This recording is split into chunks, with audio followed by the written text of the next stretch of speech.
Kalau tidak dikelola dengan baik dan ini berlangsung terus bertahun-tahun, ada risiko untuk terjadi cancer. Kembali di podcast Dr. Boy Abidin, pilihan informasi kesehatan bagi Anda dan keluarga. Oke sahabat berbagi, tadi sudah ngobrol-ngobrol banyak kita mengenai voice over. Nah, di samping Bimo ini ada istri tercintanya yang cantiknya luar biasa, imut-imut, manis, ya, seperti pemain Korea ya Mbak ya? Sarangeo dong. Ya, Mbak Angel. Hai, halo Mbak Angel, ya. Apa kabar Mbak Angel? Baik. Yes, ini kan awal mula saya kenal Bimo, kita mau ngobrol-ngobrol voice over, kemudian kita juga mau ngobrol-ngobrol mengenai kesehatan reproduksinya. Jadi Bimo ini ya, sahabat berbagi, mau nambah anak lagi. Bener nggak Mbak Angel? Bukan. Ragu-ragu. Soalnya wajar ya. Beritanya nih saya tangkap kenapa dia mau nambah anak lagi, karena mau lepas ID-nya, mau lepas KB-nya katanya. Kalau lepas KB berarti mau hamil lagi dong ya, katanya gitu. Bener nggak Mbak Angel? Ya gitu deh.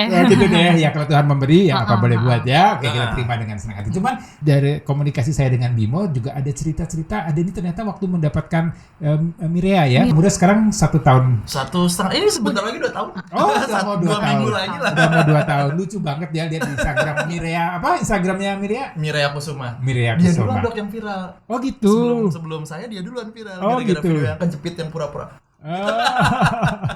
Ya sahabat berbagi tadi bisa lihat di Instagramnya Mirea yang lucu banget, dan ini kayaknya kalau anak 1 kurang, harus 2, 3 paling nggak ya. Jadi saya ingin berbagi adalah mengenai informasi bagaimana proses ya dari Bimo dan Angel menikah kemudian mendapatkan turunan. Boleh sedikit cerita ya? Boleh, Bimo atau Mbak Angel? Sebenarnya nanti kamu yang lebih banyak cerita ya. Kamu yang mengalami proses yang lebih panjang waktu itu. Jadi memang kalau dibilang mau nambah anak, siapa sih yang nggak mau dok gitu kan. Nah, tapi mungkin ya memang semesta ini akhirnya mempertemukan gitu ya kita. Ya kayak mimpi nih. Makanya lingkungan orang baik pasti diketemukan dengan orang-orang baik gitu kan. Karena memang pada dasarnya kami tuh paham dan punya ketakutan sebenarnya apakah nanti ketika kita mau nambah apakah jadinya lebih lama dan ribet, karena memang ya itu tadi yang dokter bilang kita perjuangannya lumayan bikin kita hampir putus asa waktu itu untuk dapetin si Mirea ini gitu. Jadi hampir putus asa. Aduh, ini kayak seru banget, menarik banget karena saya juga banyak mendapatkan pasien-pasien yang mungkin kasusnya atau pengalamannya sama seperti yang dialami Bimo dan Angel. Jadi sudah menikah 1 tahun, kemudian menunggu untuk punya anak, udah lewat 1 tahun, ini kok belum ada tanda-tanda 2 garis positif. Nah ini gimana nih Angel? Riwayat ceritanya nih dari awal. Kalau di awal sih malah lancar banget ya dok. Jadi benar-benar habis nikah itu langsung telat gitu ya, langsung hamil gitu ya kita ya. Tapi mungkin memang hamilnya tuh tipe yang muntah-muntah terus, yang sengsara sampai minum air juga muntah. Nggak tahu apa gara-gara itu atau gara-gara apa, akhirnya keguguran. Jadi awalnya hamil positif begitu baru menikah ya. Kemudian langsung. tapi tidak berlanjut, kemudian terjadi proses abortus. Nah setelah itu apa yang ditemukan atau ada hal apa yang dilakukan? Nah yang itu tuh baru tuh susah, kok ini gak langsung hamil ya, perasaan kemarin langsung hamil. Jadi habis kuret kita istirahat 3 bulan, habis itu kan boleh lagi nih. Kok nggak positif kemarin langsung jadi gitu kan. Iya. Jadi coba terus bete nih, terus udah biasalah orang-orang kan, apalagi kita sama anak pertama ya, jadi semuanya nanya. Ini ada pressure dari keluarga. Ini menarik sekali lagi. Sebelum kita bicara masalah pressure ya, saya mau tanya apa yang difikirkan sama Mbak Angel pada saat terjadi proses keguguran kemudian belum hamil? Apakah ada salah di Mbak Angelnya ataukah melirik ke sebelah kanannya? Apa yang terfikir secara sebelum melakukan pemeriksaan maksud saya? Kamu sih. Gak apa-apa, ini kan sambil berbagi. Kalau memang dari gaya hidup ya dok ya, maksudnya memang gaya hidup saya lebih hancur daripada bukan hancur, lebih gaul kan. Lebih gaul, hancur. Ini papa saya denger kayak apa? Lebih gaul lah, maksudnya lebih sibuk, lebih gaul ya, anak-anak muda dok lebih. Jujur ya, ini mah kita sama-sama lebih doyan party Angel daripada saya gitu. Kalau saya lebih better di rumah gitu. Dan di rumah juga aduh nih udahlah ya, biarin aja ya, maksudnya saya juga ya. Tapi ini memang lifestyle menentukan sekali. Nanti saya akan cerita mengenai lifestyle, tapi juga tadi faktor pressure dari keluarga, ya. Jadi untuk para sahabat berbagi yang punya anak, punya teman, punya saudara, punya ponakan dan segala macam yang sudah menikah kemudian belum diberi keturunan, jangan tanya kapan ya punya anak, kapan itu sakit banget ya, sangat. Jadi tanyanya sudah periksa belum, sudah berobat belum, sudah itu paling nggak memberi semangat dia untuk berusaha untuk mencari. Nah ini apa yang dilakukan waktu itu? Setelah berapa lama setelah terjadi proses abortus itu kemudian Mbak Angel periksa atau mencari tahu atau berusaha untuk hamil? Kita coba alami itu cuma sebentar sih.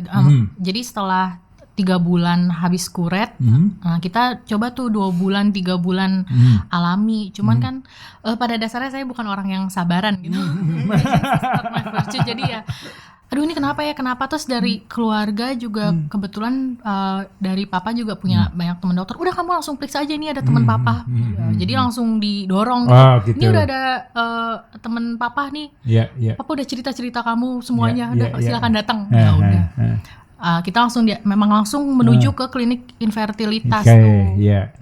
Terus kebetulan juga usia pernikahan udah setahun lah waktu itu. Jadi udah ya udah langsung karena udah tahu kayak gitu, ya udah kita langsung cek aja semuanya. Tapi dari sisi saya doang sih, baru di perempuannya. Nah itu memang ternyata ada PCOS dok. PCOS. Nah sahabat berbagi ini ada terminologi lagi menarik. Tapi sebelum kita bahas mengenai PCOS-nya, tadi ada saya tersentil kata-kata Mbak Angel. Jadi baru sayanya yang diperiksa, suami belum diperiksa. Ya, ini sih sebenarnya prosedurnya. Jadi sekarang ini kalau kita jadi sahabat berbagi yang memang belum mendapatkan keturunan, 1 tahun menikah, kemudian tidak menggunakan kontrasepsi, hubungan intim teratur, ini kita perlu periksa. Tapi yang kita periksa memang pertamanya adalah kita periksa prianya dulu. Ya, karena pemeriksaan pria itu simple ya dibanding pada pemeriksaan wanita. Jadi kalau pria itu bisa kapan saja ya kita analisa sperma, jadi nggak sakit, nggak ada trauma, nggak ada jarum, nggak ada apa-apa ya, bahkan nikmat ya. Jadi dikeluarkan spermanya, kemudian nanti diperiksa secara mikroskopik. Biayanya juga tidak terlalu mahal, kemudian cepat ya. Dan dari situ kita sudah bisa tahu bagaimana kualitas dan kuantitas sperma. Ya, jadi itu poin pertama. Oh gitu sekarang ya? Ya, sekarang konteksnya atau wawasannya adalah kita mengedukasi ya para pasien yang bermasalah dengan infertilitas, kita periksa di sperma. Ya, pemeriksaan sperma itu paling mudah, paling simple, murah, akurasinya cukup tinggi. Kemudian kita sudah bisa tahu ada masalah nggak di prianya. Kalau prianya bagus, jumlahnya, bentuknya, kualitasnya semua bagus, selesai. Ya, baru kita beralih pada wanitanya. Kalau wanitanya panjang, kalau tadi kan kalau PCO pastinya harus dengan USG, kemudian nanti cek juga saluran telur tersumbat atau tidak, periksa hormonalnya, kemudian tanya juga siklus headnya, pemeriksaannya juga harus menghitung tidak bisa setiap saat, harus pada siklus head hari kesekian, hari sekian, itu memang agak lebih ribet dan biayanya lumayan. Iya. Ya. Betul dokter. Jadi kalau biaya langsung betul deh Bimo ya. Saya bertanggung jawab dalam statement tadi. Iya betul ya. Saya selalu menganjurkan untuk para pasien bahwa kalau untuk pemeriksaan itu paling simpel ada bisa pada prianya ya. Begitu prianya bagus selesai, baru kita maju ke pemeriksaan wanitanya. Nah tadi kita cerita mengenai Mbak Angel mengenai PCOS ya. Jadi ini sahabat berbagi, PCOS ini memang suatu kondisi masalahnya lebih ke arah balancing atau ketidakseimbangan hormonal. Nah hormonal ini lebih dominan pada pasien PCOS. Jadi PCOS adalah Polycystic Ovarian Syndrome. Jadi sindrom itu kumpulan dari beberapa penyakit. Ya, beberapa gejala menurut saya. Jadi gejalanya kalau pasien-pasien dengan PCOS itu mulai rambut rontok, muka berminyak, berjauh langsung benar. Ya, tipikalnya selain siklus head yang tidak teratur, tampilan fisiknya juga akan berpengaruh. Karena hormon androgennya orang dengan PCOS itu lebih dominan. Jadi perempuan memang punya nih hormon laki, tapi jumlahnya sedikit. Tapi kalau dia berlebihan, perempuannya menjadi kelaki-lakian. Ya kalau dibiarkan terus-menerus nanti mulai tumbuh kumis, tumbuh jambang, bulu dada, ya bulu kaki yang memang itu dominan tipikal untuk laki-laki. Ya, dan yang paling mengganggu adalah tadi masalah kesuburan. Ya, jadi PCOS ini harus dikelola, artinya harus kelola supaya dia tujuannya tadi mindset menjadi lebih teratur dan kemudian tampilan menjadi lebih baik secara physically dan kemudian adalah kesuburannya akan menjadi bagus. Nah, yang ditakutkan, ini saya nggak takutin ya sahabat berbagi ya, PCOS kalau tidak dikelola dengan baik dan ini berlangsung terus bertahun-tahun, ada risiko untuk terjadi cancer. Oh ya? Oh iya. Nih, saya ngomong cancernya kan kurang sedih ya. Bisa saya. Bukan. Kalau ini tepat. Ini bukan untuk bersedih, tapi ini untuk statement. Lu bisa cancer ya? Lu bisa cancer, makanya periksa gitu. Ya, jadi bisa jadi cancer namanya ngagetin sih. cancer endometrium. Ya, cancer endometrium. Ya, itu terjadi istilah medisnya adalah unopposed estrogen. Jadi dinding rahimnya terus menebal, tidak ada lawannya karena tidak ada keseimbangan hormon terganggu sehingga dia akan terjadi perubahan pertumbuhan sel di endometrium yang akan berubah menjadi ganas. Itu yang memang buat pasien-pasien dengan PCOS itu di awal adalah sisi penampilan siklus haid, berikutnya adalah kesuburan, yang berikutnya lagi adalah risiko untuk terjadinya cancer. Jadi ini harus dikelola dengan sesegera mungkin, seawal mungkin ya, termasuk tadi untuk rencana nambah momongan ya, karena pengelolaannya nggak cepat. Betul, itu dia yang saya mau tanyakan. Iya. Apakah? Iya, saya kan udah emang dia selalu nggak percaya sih. Saya udah searching sampai akhirnya balik lagi kita dipertemukan gitu ya dok ya. Yang saya tahu memang ini akan lama nih, maksudnya. Tapi saya nggak tahu lama untuk dapatnya atau lama untuk proses. Ayo balik lagi yuk, kita ini lagi yuk gitu. Ya, jadi gini, kalau menurut saya sekarang untuk Mbak Angel kita periksa lagi hormon. Oke, USG mungkin nggak perlu dulu, kita periksa hormon aja dulu. Nanti dari hormon itu kita bisa baca apakah memang masuk dalam kategori PCO atau tidak. Ya, memang kalau untuk PCO itu ada 3 kriteria. Satu adalah tampilan klinisnya, kedua adalah hormonal, ketiga adalah gangguan haidnya. 2 dari 3 itu positif, baru kita tegakkan dengan diagnosa PCO-nya. Ya, jadi nanti tinggal kita itu aja masukkan scoringnya mana yang lebih cenderung kemana, ke PCOS ataukah tidak PCOS ya. Nah, untuk PCOS memang ini ya, untuk sahabat berbagi, orang PCOS itu penyakit yang mungkin dari sisi reproduksi menguntungkan. Karena orang PCOS itu jumlah sel telurnya banyak. Ya, jadi jumlah sel telurnya banyak. Ya, beda dengan orang-orang dengan endometriosis. Kalau endometriosis kadang sel telurnya akan semakin berkurang. Cadangan sel telur berkurang, bahkan dia tidak produktif lagi sel telurnya karena dirusak oleh adanya endometriosis tadi yang tumbuh di daerah ovarium. Kalau PCOS dia kayak popcorn, ya. Jadi dia ada tuh banyak dia bakal sel telurnya kecil-kecil. Begitu dipanasin, begitu dibuka hormonnya, begitu plup meletup dia bisa berlebihan. Makanya itu pengelolaan pasien PCOS memang dia perlu hati-hati. Jangan sampai terlalu banyak, jangan juga tidak ada produksi sel telurnya. Nah, itu yang kita perlu kontrol. Tiap orang berbeda-beda pengobatannya, waktunya berbeda-beda, dosis obatnya berbeda-beda, respon obat terhadap masing-masing orang berbeda-beda. Oke. Jadi respon obat ini memang tadi minum obatnya panjang, jangka panjang tiap hari ya, kemudian sampai nanti kalau dia positif hamil pun kita perlu berikan obat sampai hamil di paling tidak di 3 bulan. Beberapa literatur mengatakan bisa sampai bayi lahir. Berarti si PCOS ini ya dok ya, penyakit yang sebenarnya kalau dari segi dokter ya common gitu, banyak gitu ya. Dan betul. Tidak menakutkan sebenarnya. Sangat tidak menakutkan. Bisa dikelola asal tadi tepat pengelolaannya dan cepat ya. Jadi itu pengelolaan untuk pasien-pasien infertilitas adalah cepat dan tepat ya. Artinya tidak hanya cepat saja, tidak hanya tepat aja, tapi juga kita punya waktu karena keterbatasan waktu dengan bertambahnya usia, cadangan sel telur berkurang, macam-macam ya. Artinya dampaknya. Kemudian kalau tidak tepat pun nanti arahnya jadi jalurnya tidak pas gitu. Nih mantep banget nih sahabat berbagi. Jadi saya juga tahu dari Angel gitu ya, dari istri saya, kalau PCOS itu bahasanya tuh kayak udah lo kalau kena PCOS itu udah menyedihkan banget gitu. Maksudnya nih jadi yang soalnya kalau yang saya baca-baca, kalau saya sih nyari coba dari yang kredibel lah, misalnya jadi jurnalnya siapa. Nah, katanya itu kan memang ketidakseimbangan hormon ya. Katanya itu memang nggak bisa sembuh gitu dok. Jadi memang kalau mau sembuh ya dia harus maintain hormonnya secara teratur tuh. Berarti lifestyle-nya harus diubah 100%. Misalkan jadi makannya dia harus sehat, harus rajin olahraga, harus minum ada tambahan obat hormon juga. Nah itu kan berarti nggak bisa sembuh gitu. Jadi semua. Begini, ini kan memang ilmu pengetahuan berkembang ya sahabat berbagi. Jadi ilmu pengetahuan itu berkembang. Dulu memang orang gemuk dicurigai dengan PCOS, ya. Tapi sorry ya, maaf saya nggak bilang Angel ya. Tapi bener. Ya berikutnya ternyata ada sekarang PCOS yang lean, tipenya orangnya kurus. Ya, jadi makanya tadi tidak selalu tampilan. Jadi dari kriteria yang dipakai tidak hanya harus tampilan klinis, tapi juga lihat USG-nya dan juga lihat hormonalnya.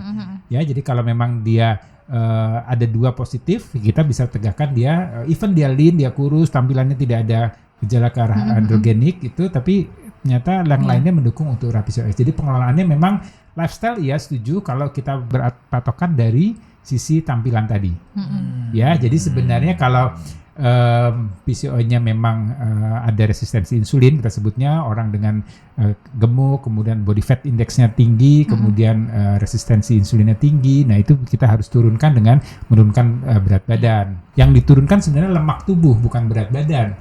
Nah ini ya lemak tubuh itu kalau ditimbang adalah body fat index-nya. Ya jadi bukan cairannya. Jadi kalau orang kemudian nih sahabat berbagi yang mau menurunkan berat badan tapi yang turun adalah airnya, untuk pasien-pasien PCOS itu nggak tepat. Jadi yang diturunkan adalah lemak tubuhnya. Kalau bisa di bawah 20%. Ya, tapi kalau memang tinggi itu turunkan dan nggak usah cepet-cepet. Biasanya kita target 3 bulan deh. 3 bulan turun, ya 5%, 10%, 5% deh dari berat badan sebelumnya turun dalam 3 bulan itu sudah akan memperbaiki karakteristik hormonalnya. Begitu turun, mensnya teratur, kesuburannya baik, tampilannya baik, terus dampaknya akan bergulir. Sih, memang benar sih waktu itu juga hamilnya itu memang setelah beratnya 1 kilo di atas rekomendasi berat dokter. Yang dokter bilang pokoknya nanti kamu diet sampai berat badannya segini ya gitu. Iya. Jadi olahraga tuh ya dulu tiap malam. Olahraga lagi. Iya, sekarang masih olahraganya. Saya dulu sempat badannya bagus banget gitu. Ini udah nggak pernah. Cantik nih gitu kan. Oh ternyata. Ya, jadi kalau memang lagi mau diprogram hamil sebelum tadi macam-macam minum obat dan segala macam, tadi saran saya cek dulu hormonnya ya. Jadi kalau sahabat bagi mau tahu, yang kita cek adalah hormon AMH. Jadi anti muliran hormon. Ini boleh diperiksa kapan saja, nggak perlu puasa, hasilnya cepat, harganya juga nggak terlalu mahal. Nanti kita lihat angkanya, kemudian setelah itu lifestyle diperbaiki ya. Body fat index-nya dinormalkan, kemudian olahraga teratur, tidur jam 10 malam, misalkan udah tidur ya. Benar. Kenapa Bim? Kayaknya Bimo sering begadang ya Bim? Saya jam 10 malam baru bangun. Oh gitu ya. Ya, nanti ini berkaitan juga dengan sperma. Jadi saya sedikit cerita bahwa sekarang di tempat praktek atau di pengalaman praktek saya sering menemukan masalahnya bukan di wanitanya, tapi masalahnya adalah di sperma suami. Ya, jadi beruntung Bimo spermanya aman-aman aja. Tapi kalau ini kadang-kadang nih sahabat berbagi ada suaminya gengsi, periksa istri saya dulu aja dok, katanya bisa dia dulu aja, orang saya nggak apa-apa, nggak ada apa-apa. Ya siapa bilang pak, itu bilang gitu. Periksa dulu bapak, mudah, cepat, akurasinya baik. Kita lihat hasil akurasinya bagus, baru saya periksa istrinya. Jadi itu poin yang perlu disampaikan untuk pasangan fertilitas. Iya, benar. Mudah-mudahan teman-teman saya pada nonton ya. Jadi jangan pada egois ya para suami-suami ya. Oke, jadi ini pemeriksaan sperma ini kita perlukan. Jadi simpel aja. Nanti ada sebenarnya pemeriksaan sperma yang lebih canggih lagi. Artinya kalau terjadi ini kita cerita adalah abortus berulang. Ya, dia berhasil hamil tapi kemudian kehamilan itu kosong. Ya, jadi hamil BO, betul, bleted ovum istilah medisnya. Jadi dia hamil, ada positif test pack-nya, ada keluhan mual muntah, tapi pada saat pemeriksaan ultrasonografi dia kehamilan 8 minggu, itu kita tidak mendengar ada detak jantung, tidak mendengar ada kehidupan atau ada tanda kehidupan situ. Nah, biasanya secara penelitian sekarang ada masalah di fragmentasi pada kepala spermanya. Jadi ada DNA fragmentasi indeks, ya. DNA fragmentasi indeks itu bisa diperiksa di laboratorium tapi tidak seperti pemeriksaan normal biasa. Jadi sama dikeluarkan sperma secara alami, kemudian diperiksa di bawah mikroskop. Nanti dengan DNA fragmentasi itu pemeriksaannya jauh lebih canggih lagi dengan fluorescence, dengan mikroskop yang pembesarannya jauh lebih besar lagi. Kemudian dilihat berapa persen. Kalau angkanya di atas 30%, risiko terjadi berulang kehamilannya kosong tadi itu akan besar. Jadi kita turunkan. Nah, DNA fragmentasi indeks itu meningkat kalau laki-laki dengan lifestyle yang tidak sehat. Sering begadang, merokok, ya. Kurang olahraga, berat badan berlebihan, ya. Bimo. Tapi bener loh. Ini, aku terima kasih banget ya dokter. Maksudnya akhirnya aku bisa sharing dengan sosok yang memang menjelaskannya bahasanya klinis gitu ya. Karena memang buat sahabat berbagi juga gitu, memang saya juga waktu itu dicek spermanya juga gitu, dan ternyata saya juga baru tahu, dan dokter juga tadi mengiyakan kalau memang banyak juga teman-teman laki tuh yang ternyata masih belum mau untuk cek diperiksa. Gitu. Padahal nikmat loh cek. Iya. Bener, kamu kenapa sih? Dokter aja bilang begitu. Ya, sama sekali tidak sakit, sama sekali tidak ada trauma, sama sekali tidak ada hal ini. Dan biasanya di laboratorium itu ada ruangan khusus, cukup nyaman, dibikin kayak hotel, ada tempat tidurnya, ada TV-nya, ada kamar mandinya, it's okay. Jadi bukan di toilet umum seperti biasa, it's okay. Jadi itu dan terjangkau ya dok, maksudnya nggak begitu mahal. Iya, nggak mahal, dan di banyak klinik sudah bisa melakukan itu. Jadi nggak susah. Jadi untuk sahabat-sahabat berbagi yang mungkin tinggalnya tidak di kota besar, ya di daerah pun pemeriksaan itu bisa dilakukan. Kalau di daerah? Ya, di daerah juga bisa dilakukan. Dia memang tergantung laboratoriumnya ya. Jadi ada beberapa laboratorium yang memang sudah siap untuk pemeriksaan itu. Ya kalau tidak, memang sperma nggak bisa dikirim ya, seperti darah. Kalau darah bisa diambil kemudian dikirim. Tapi kalau sperma itu harus fresh. Jadi makanya dikeluarkan di laboratorium dalam waktu 30 menit dia harus langsung dibaca. Jadi nggak bisa dibekukan dulu, nggak bisa disimpan-simpan dulu. Itu harus dalam keadaan fresh karena kita mau lihat realnya, jadi gerakan spermanya, bentuknya itu akan terlihat. Tapi kalau sudah diproses dia akan rusak. Ya, jadi itu menarik sekali. Ya, jadi gimana, sudah siap nih Mbak Angel, Mas Bimo? Ntar dulu. Saya sih berharap ya mudah-mudahan Bimo sama Mbak Angel segera hamil, nggak terjadi lagi masalah dengan PCOS, nggak jadi lagi masalah susah untuk hamil ya. Jadi nanti kalau mau lepas IUD-nya, lepas spiralnya ya siap-siap ya. Secara teori begitu lepas IUD, kalau tidak ada masalah lain-lain dalam 1-3 bulan insya Allah langsung hamil. Pokoknya saya sudah dokter Boy lah yang bertanggung jawab nih. Satu lagi dong, satu lagi silakan, ini tentang aja. Stigma juga ya, terutama dari orang tua kita. Maksudnya benar nggak sih untuk orang yang seperti saya, misalkan saya kan memang sebelumnya punya riwayat kesulitan hamil gitu ya. Emang benar kalau kita pakai kontrasepsi kita akan susah hamil ke depannya? Itu kan yang Oke.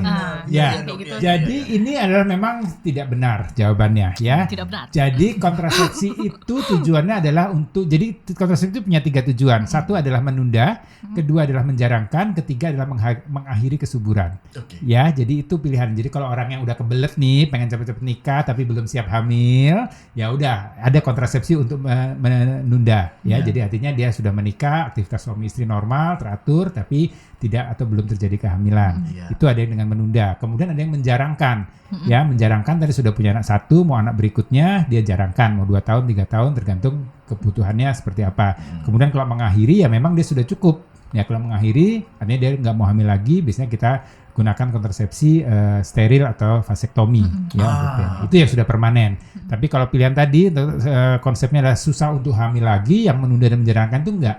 Karena kan kita pakai memang yang dia akan atau bisa kembali subur. Memang ada waktu-waktunya. Kalau IUD cepat, begitu dilepas atau gagal IUD ya langsung hamil. Pil telat lupa minum pil bisa hamil. Untuk suntik memang kita perlu waktu. Jadi kalau suntikan 3 bulan nih, setelah dia berhenti suntik bulan ini, mungkin dalam 3 bulan, 6 bulan ke depan dia baru akan subur lagi. Karena dia disimpan di otot, simpan di lemak, dia perlu masa untuk menghilangkan yang ada tersimpan di sana. Jadi dia baru akan perlu waktu, mungkin bisa ada beberapa yang sampai setahun baru dia bisa segera hamil. Jadi tergantung pilihan kontrasepsinya. Ya, jadi stigma itu tidak benar. Jadi kontrasepsi tujuannya adalah bukan mengakhiri ya, ada memang mengakhiri tapi yang vasektomi atau sterilisasi. Ya, jadi mantap ya. Tidak benar. Namanya seneng banget. Ada siapa sih yang ada lagi silakan Mbak Angel. Ini menarik karena memang dari persepsi wanita ini mengenai kontrasepsi, mengenai kesuburan, mengenai reproduksi ini tentunya berbeda dengan persepsi kita Bim, tidak laki. Gimana? Ya enggak sih, cuman ya tadi info dari dokter ternyata yang sekarang itu lebih dianjurkan untuk laki-lakinya dulu. Saya sih sebagai perempuan sangat senang gitu karena kalau untuk sahabat berbagi itu kalau mungkin yang perempuan yang pernah ngerasain program hamil tuh pasti sengsara banget kan, yang kayak tadi dokter bilang harus di hari keberapa kita datang ke dokter, udah gitu ngantri lagi, minum obat juga harus benar-benar teratur, udah gitu kitanya benar-benar diobok-obok gitu kan.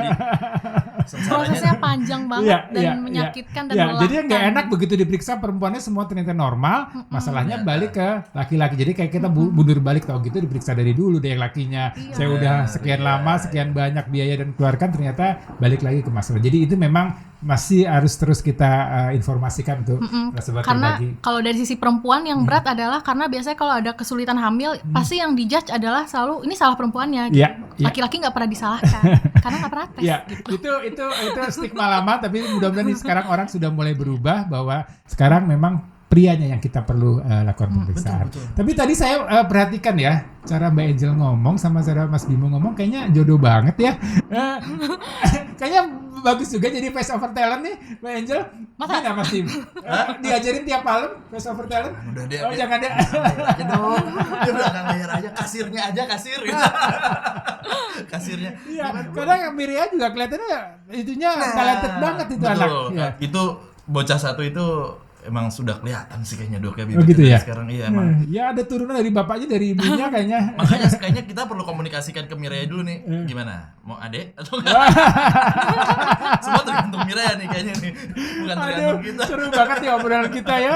Oke, terima kasih Mas Bimo, terima kasih Mbak Angel ya. Terima kasih sahabat berbagi sudah menyaksikan, sudah menyimak podcast Dr. Boy Abidin ya. Kita ngobrol-ngobrol, kita berbagi informasi, berbagi ilmu, karena sekali lagi ilmu bukan punya saya tapi ilmu punya yang Maha Kuasa. Ya, thank you so kita bagikan untuk semua, mudah-mudahan ini bermanfaat. Sekali lagi terima kasih Mas Bimo, terima kasih. Ya, saya mau tutup dengan ajarannya Mas Bimo ya.